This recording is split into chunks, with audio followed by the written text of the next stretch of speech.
What's up, legends, and what's happening? Welcome to another Unmatched First Impressions video, where today I'm going over the first of 3 new heroes from For King and Country. I have the Winter Soldier today, and the first impressions for Black Widow and Black Panther will be out at some point after this video. You know the drill. Uh, Basically, the whole point of a first impressions video is to give you my initial thoughts and overview of a new hero after getting a few plays with them, and to just give a little prediction about how well I think they're going to work and how well they're going to do in the meta. It's a fun little exercise because I'm really bad at it, and it's interesting to look. It will be interesting to look back in a year from now and be like, baked goods, you soggy old cow. What bad takes. T-Rex. So anyways, this is Winter Soldier. Probably my favorite of the set, although I'm not completely sold that he's better in my mind than Black Panther, at least for me, just because they both are a lot of fun from my perspective. But anyways, here's the mini. It's a bulky, dark, handsome, brooding, mysterious guy with a big old gun, so basically Zero Skater, but with a gun. And you can see his card back, which has some dark, gritty colors. He is the Winter Soldier, after all. Big super soldier, super spy.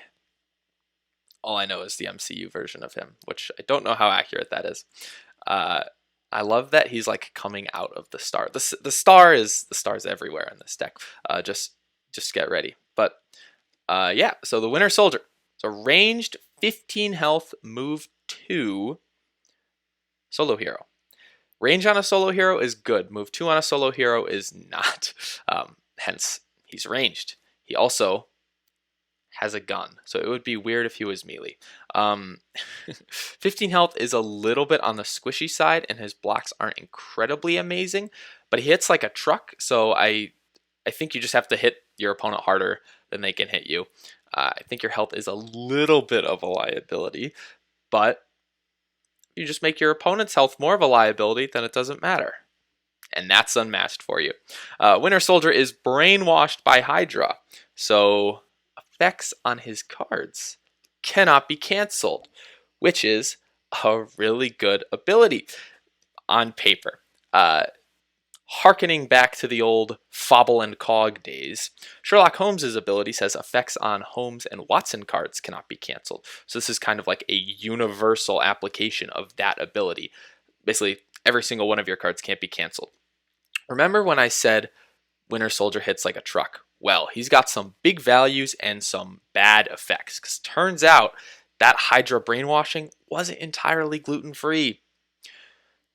Yeah, so Winter Soldier is having some digestional issues, and some of his effects aren't exactly the greatest. So sometimes this ability is bad, because you would want your abilities or your effects to be canceled, but they can't be. So your negative effects are always going to happen, and I think the best way to showcase this is to just take a look at the cards and see exactly what I'm talking about. The first card is Without Remorse. It is a 6 value attack that you have 3 copies of, and it has a star effect under it, and it says after combat your opponent may draw a card.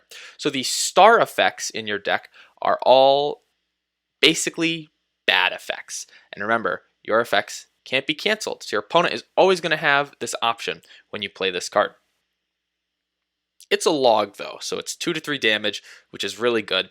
I guess the downside of the effect is that your opponent can draw a card after combat, which means they're kind of like blocking for free from a hand size perspective.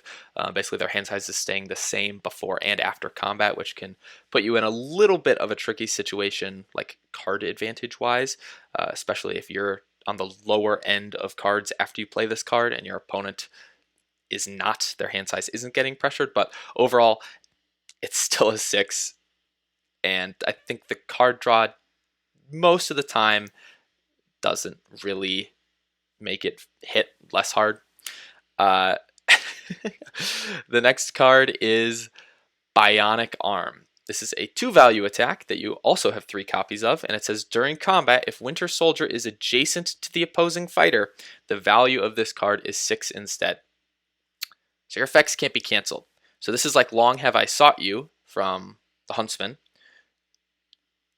except this is always going to be a 6.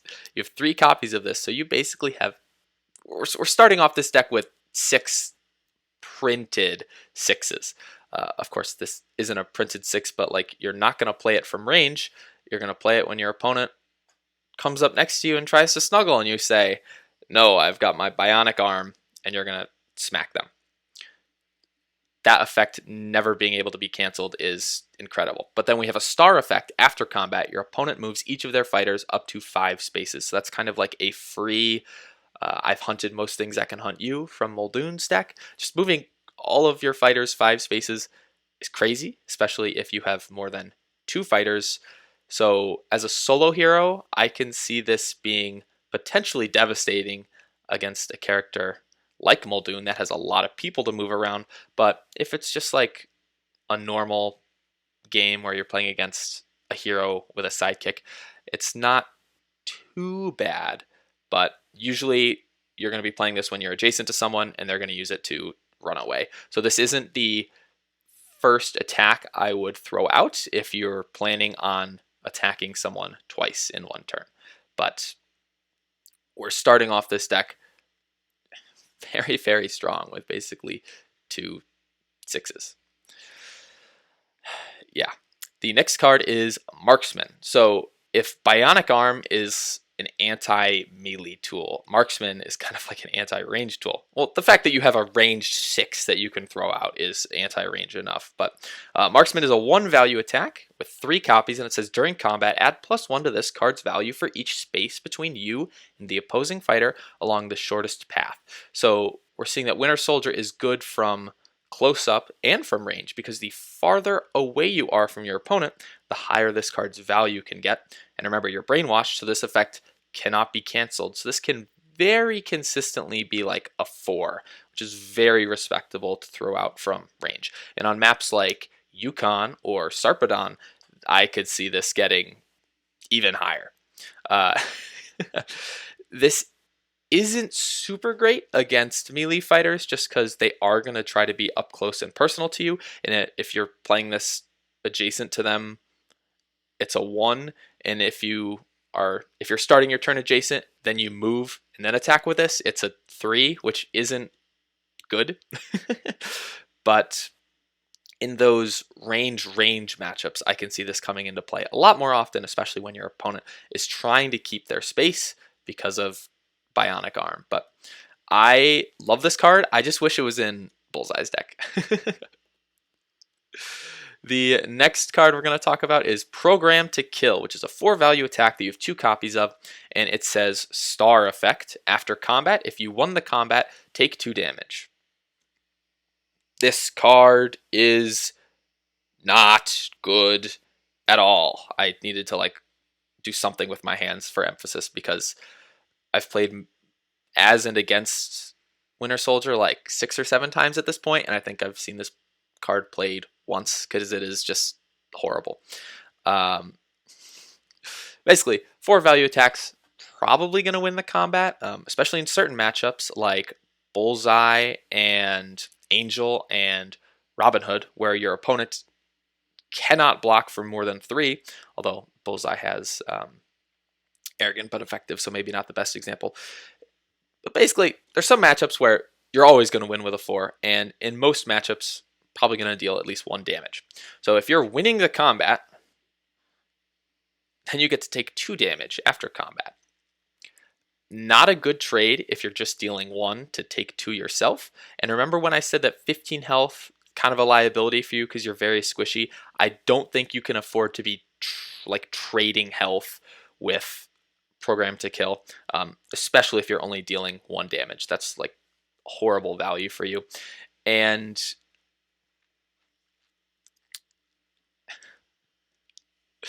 the card's just not good. The best case scenario is if your opponent blocks with a 1, even a 2, or obviously takes it undefended, but you have printed 6s, so your opponent's not going to take it undefended. And you have printed 6s that this card can't be canceled, so your opponent isn't going to defend with a feint if they have a skirmish in their hand. So you're not often going to deal 2, even 3 or 4 damage with this card. And even if you are dealing 2, it's just still not good. So you hit like a truck, and this is one of those like little tykes cars that you like pedal with your wheels, or your pedal with your wheels. You like pedal with your feet. It's like a Flintstone car, basically. It should stay off the road. The next card, however, could not be farther in quality from Program to Kill. It is Complete the Mission. It is a 3-value block with 3 copies, and it says during combat, you may boost this card. After combat, deal damage to the opposing fighter equal to the amount of combat damage you took. This is going to be my hot take for this character. Complete the Mission is like a top 5 block card in the entire game. It is absolutely incredible, and let me explain why. The after combat effect is essentially Skin Like Titanium from Luke Cage's deck, which is a very scary card for your opponent to play against, because if they hit you with like a 6, you could take 3 and they could also take 3. I just mentioned how trading health isn't necessarily what you want to do as Winter Soldier, because 15 HP and you have a lot of 3-value blocks. Like, it doesn't last super long, and I think you want the game to go long. So taking a bunch of damage, even though you're dealing it back, I still think trading health isn't really the most optimal play for you, which is why it has the during combat ability that you can boost this card. So instead of just Skin Like Titaniuming, you have the option of not by boosting first to either take no damage from the combat or just reducing the amount of damage. And sometimes, especially if you're against like a 1 health sidekick or something, having that like 1 damage ping over the top of this card and you just reflect it back can be really handy. So just being flexible and being able to choose whether or not you just want to completely value block or you want to get that reflection damage is incredible. I think this card doesn't necessarily look super strong, but it is amazing. You can very easily consistently block for 5 with it, which, I mean, you're not going to do anything else with Program to Kill. Speaking of blocking for 5, we have the game's very first printed purple 5. Reflex Memories, yes, is a printed 5 versatile card. You have 2 copies of it, and it has the star effect. After combat, discard 2 random cards, then draw 2 cards. So obviously discarding cards, bad. Discarding random cards, double bad. Discarding 2 random cards, quadruple bad. Curse you, Hydra! I want to eat gluten! The fact that you do get to draw 2 cards after you discard the 2 random cards is nice, because otherwise I think this card is like kind of unplayable, but the fact that your hand size doesn't change from the after combat effect, you're still discarding 2 random cards, but then you get to draw them right back, is alright. I think it looks a lot scarier than it is, but that draw 2 like is a godsend for it. You can also play this when your hand is empty or you have 1 card in your hand to not discard 2 random cards. You'll either discard none or 1, in which case you're actually gaining cards from that. You can also play it when you have exactly 2 cards in your hand so that it's not random. And if you're okay with discarding those 2 cards, then sure, you just get to like cycle through your deck, which is fine. We'll see why in a second.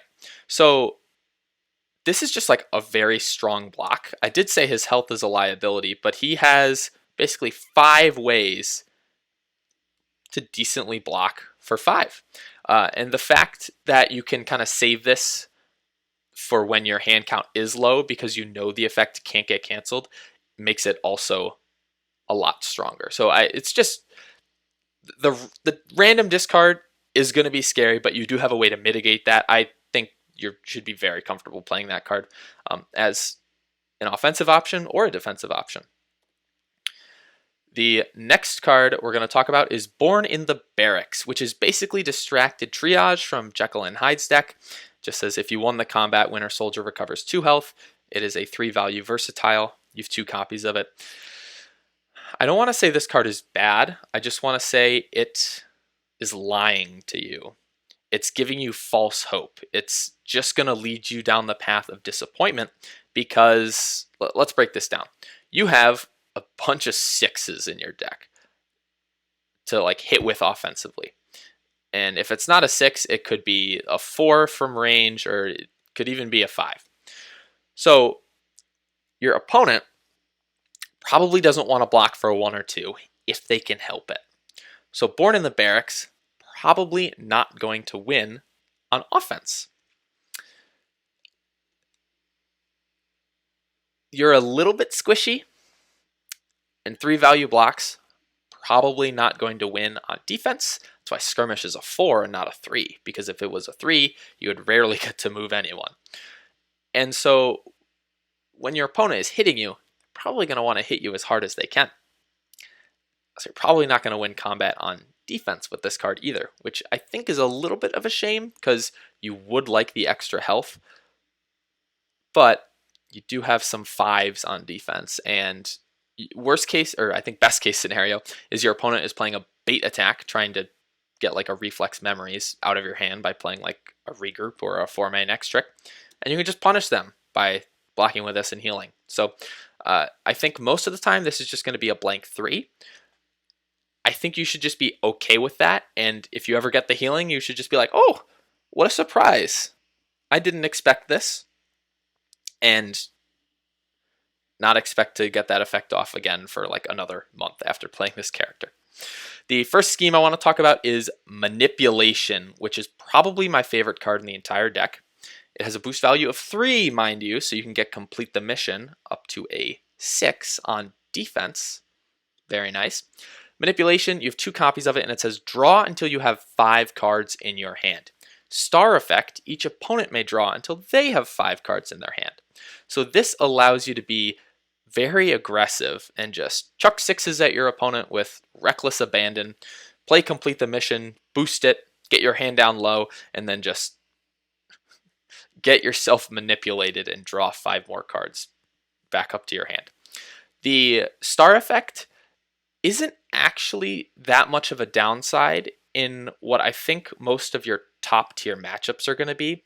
Like Medusa, Sherlock, those Electra, those kind of characters don't really want to draw a bunch of cards at once. And if you are pressuring their hand size, sure, they could draw 3 or 4 cards with this and match your draw, but your exhaustion game is a lot better than theirs. Yeah, Winter Soldier is better at exhaustion than Electra. We'll see why in a second. So I think a lot of times your opponent really isn't going to want the downside of this all too often because most decks are kind of like afraid of that bulk draw. This also makes Without Remorse's ability a little bit better because if you're playing this and your opponent is just drawing a card from it, well, they already have the cards, so like this effect is like you're kind of doubling up on the draw effect, which like it ends up working out fine. I really like this card. You just have to be careful about certain matchups like Raptors, Bullseye, Bruce, anything where your opponent wants to be really aggressive, because if you play this and the Raptors can draw 3 or 4 cards, you're going to be in trouble. So keep that in mind when you're playing it. The next card is A Boy Named Bucky. It's another scheme with a boost value of 3 and 2 copies, and it says, ignore any star effects on your cards for the rest of your turn. Gain 1 action. So, this is how you mitigate all the bad effects from your star cards, which these are the 5 star cards that you have. Star cards, star cards, star cards. Say that 5 times fast. So this is like a really good scheme to play first action when you know you're going to be playing 2 star cards on your turn. If you play Boy Named Bucky and then you double up on Bionic Arms, that's great because it doesn't give your opponent a chance to run away. And I think the best time to actually play Program to Kill, if you are going to play it, is with the star card effect, or with the Boy Named Bucky, ignoring the star effect on this card so that you won't take any damage. But again, that's an opportunity cost because it's like you're wasting your Boy Named Bucky turn to play a blank 4 instead of a 6. But yeah, this just enables your strong cards to be stronger because it gets rid of the downside. In terms of basic cards, we have Wily Fighting, which we've seen before in Achilles, Wukong, Robin Hood, maybe someone else that I'm forgetting, and someone in Teen Spirit have it. I don't think so, but like I just have that inkling of that I'm forgetting something. You have 2 copies of it. Um, it's solid. Auto damage. It is a 3 value, which is a little bit scary in this deck, as I mentioned, but you can block for 5 consistently, so you can afford to kind of take that little extra damage by dealing some back. And Feint, which you have 3 copies of. So, pretty decent package so far. What could make this better? Justin Jacobson was looking at this and said, you know what this character needs? Needs a little sprinkling of recursion. And as he was taking a little pinch, Brian next to him was like, nah, Justin, I like recursion. We need more than a pinch, and dumped half the bag in. So Winter Soldier has all the recursion. Oops, all recursion. Reprogram is a 2 value versatile with 3 copies. And it says after combat, choose 3 cards in your discard pile and shuffle them into your deck. So you're choosing 3 cards and shuffling them into your deck. And you're brainwashed, so this effect can't be canceled. So I think Winter Soldier has the best chance of going infinite in the entire game because you can just keep throwing out reprograms, shuffle 2 really good cards with a reprogram back into your deck, and you can just do that forever unless your opponent has like a hand peek and rip where they can rip away your last copies of this so that you can't recur it anymore. But this card kind of just enables you to be super aggressive, to draw a bunch of cards with manipulation, and to just dig through your deck, find the options that you need. And then when you're running low, just reprogram, shuffle the best stuff in, and now you have a small deck with really good cards in it. I think a pretty fun play pattern is when it gets late in the game, you shuffle back your complete the missions with your schemes, and then also just reshuffle reprograms back in so that you can just consistently block with complete the mission, completely value block your opponent, attack with reprogram, which can't be canceled. Just shuffle those cards back in, and then you run. Now, is running thematic? He is a spy. Maybe. Is this play pattern problematic? Not sure. In the games I've played with Winter Soldier, where this like could have come into effect, I think he got too low on health too early to like safely do this. But I could see a world where Winter Soldier potentially just literally runs away all game and just reprogram loops, which I hope that isn't the most effective way to play him, because it'd be really sad if you didn't have to use any of your big attacks to win the game. And I don't know. Is it too good for exhaustion? I'm going to be hopeful and say no, but it is just a really nice card. Again, it makes reflex memories a lot better because it doesn't matter if you discard your random cards. It doesn't matter if you randomly discard your best cards because you can just reprogram and get them back at a later point. It would suck if you randomly discarded your last reprogram so that you couldn't reprogram anymore, but I just think you don't play reflex memories in that situation, and you don't put yourself in a situation where you have to block with that and thus will like guarantee yourself to lose reprogram. You don't. You don't. So I think this character is, I want to say the strongest in this set, but that's really hard to judge because all these characters are very strong. I think he is going to be high A just because he hits really hard and then you reprogram, which I think will be like the winning little push for him in a lot of matchups. But I think he probably is going to be one of the harder characters to play. And that's just because you're giving your opponent advantages with your star effects, is what I'm saying. And if you're not careful with how you're pacing those like breadcrumbs you're throwing at them, the ducks might just eat them all up, is what I'm saying. Is like, you can't give your opponent too much, because then they could actually just like completely flip that around on you and own you. You just have to be careful, and I think choosing what cards to play when matters with this character a lot. And I think like Black Panther is pretty straightforward, and Black Widow like guides you in what to do with the missions, whereas Winter Soldier is kind of like a more traditional character where it's like, hey, figure it out, buddy. And there's like a lot of possibilities for how to play him. And I think at first that will make him seem worse than the other two characters in his set.